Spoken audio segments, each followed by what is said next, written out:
are now into February, and we are less than 1 month away from regionals and states. I'm Chase Kaufman with Great Lanes Bowling News. Earlier this week, we released a special bulletin on the rankings for all 4 divisions, so today we're going to talk with Rankings Chair Committee, Dave Kowalski, about those. We're also going to go into much more, and before we go further though, make sure you hit that subscribe button. Dave Kowalski is a member of the Michigan High School Coaches Association. He used to be president of the MHSIBCA, and he's a Hall of Famer at SVSU for his work with the collegiate bowling program.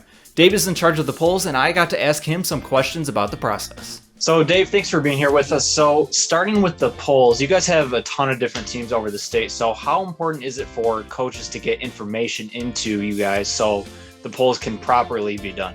We have no crystal ball, and our mind reading skills are terrible. You may have the finest program in the state of Michigan, but if you don't report, we don't know. It's not just your team, but your conference, because there are other programs that are most deserving. So please, we have on the MHSIBCA website, we have the conference polling sheet. Fill it out.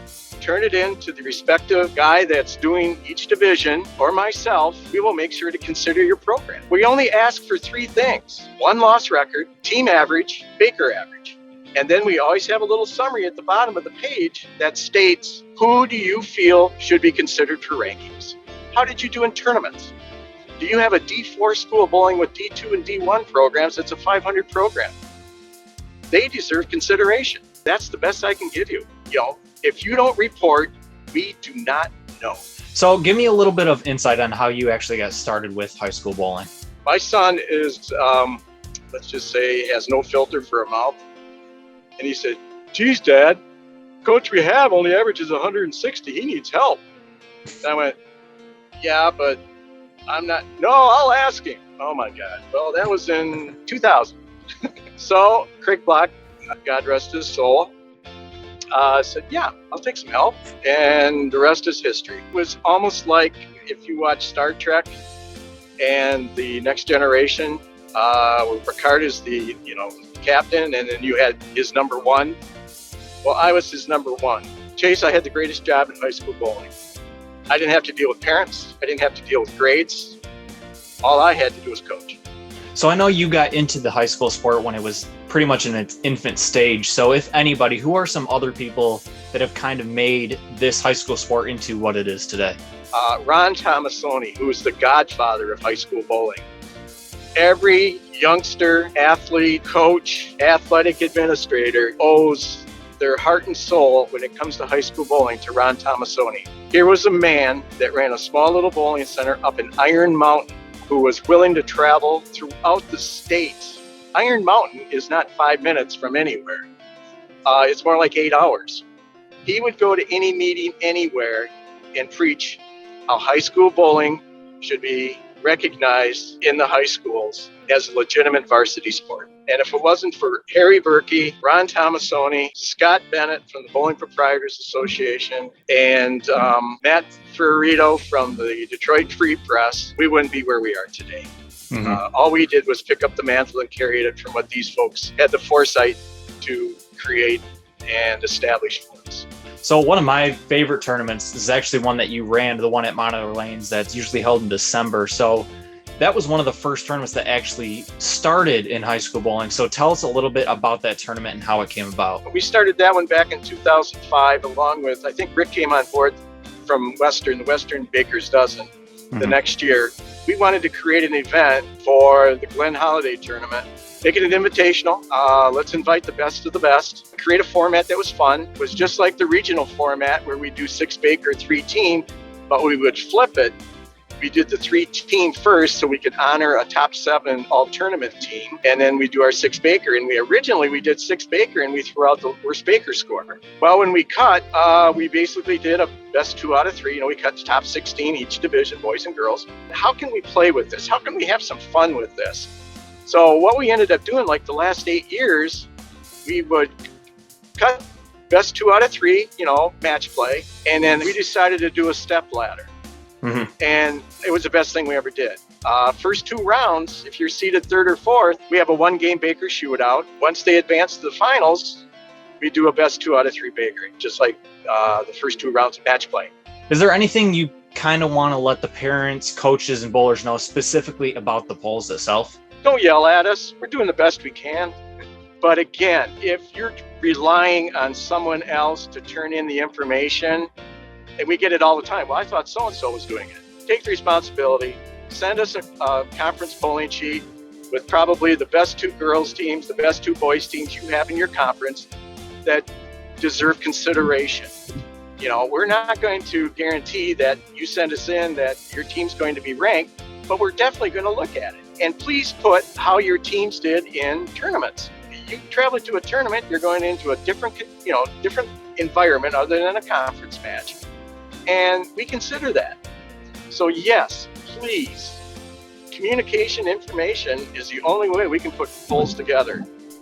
Please send in a conference summary sheet to one of the guys or myself, and we'll try to make this the most accurate rankings we possibly can.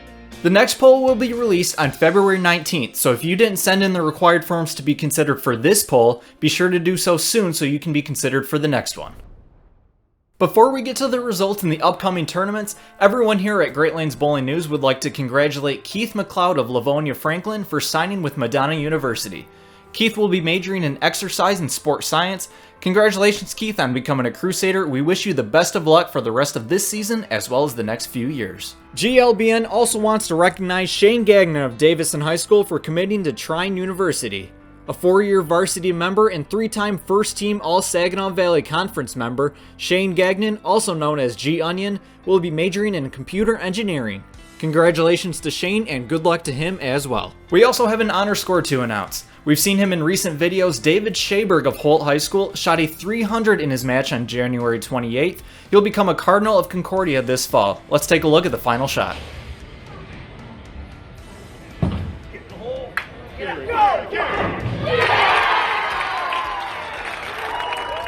As the season wraps up, many conferences are finishing up as well, so we'd like to give a shout out to a couple of conference champions. The Saginaw Valley Conference wrapped up on Monday night at Monitor Lanes. On the girls' side, we had a pair of co-champions take the title. The Grand Blanc Bobcats and Davison Cardinals both ended with an 11-1 record, with their only losses coming from each other. In the boys' conference, the final match of the season was a close one. Davison and Bay City Western went into a roll-off where it was the Warriors getting the best of the Cardinals. They finished at 11-1 with their only loss coming to Davison earlier in the season. Congratulations to both champions. If you have conference champions that you'd like to recognize, send us an email with as much info and as many pictures as possible to greatlanesbowlingnews@gmail.com.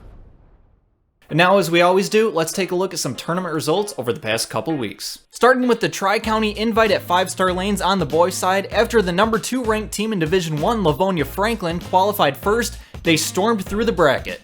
They took down North Farmington in the semis 2-1, while Anchor Bay beat Macomb Dakota 2-0. Then in the finals, Livonia Franklin stayed on top, winning 2-0. To the girls, it was Anchor Bay taking hold of the 1 seed. They would use that 1 seed well, and in the semis, they would beat Macomb Dakota 2-0.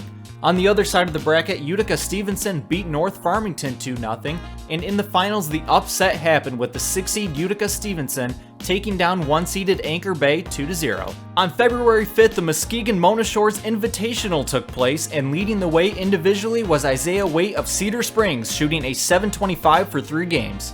In the finals, it was Grand Haven taking down Orchard View 338-318. On the girls' side, Brenna Hansen of Fruitport led the way with a .579, while Greenville defeated Lowell in the finals 323-317. The main slate of tournaments is over, but there are still a couple left on the docket. A bowling brief will tell us more. On February 20th, Grand Blanc Lanes will host a regional tune-up tournament, and finally the JV Eastside Championships will be held at Sterling Lanes on February 19th and 20th. Then, of course, in many locations across the Great Lakes State, regionals will decide who continues on to states.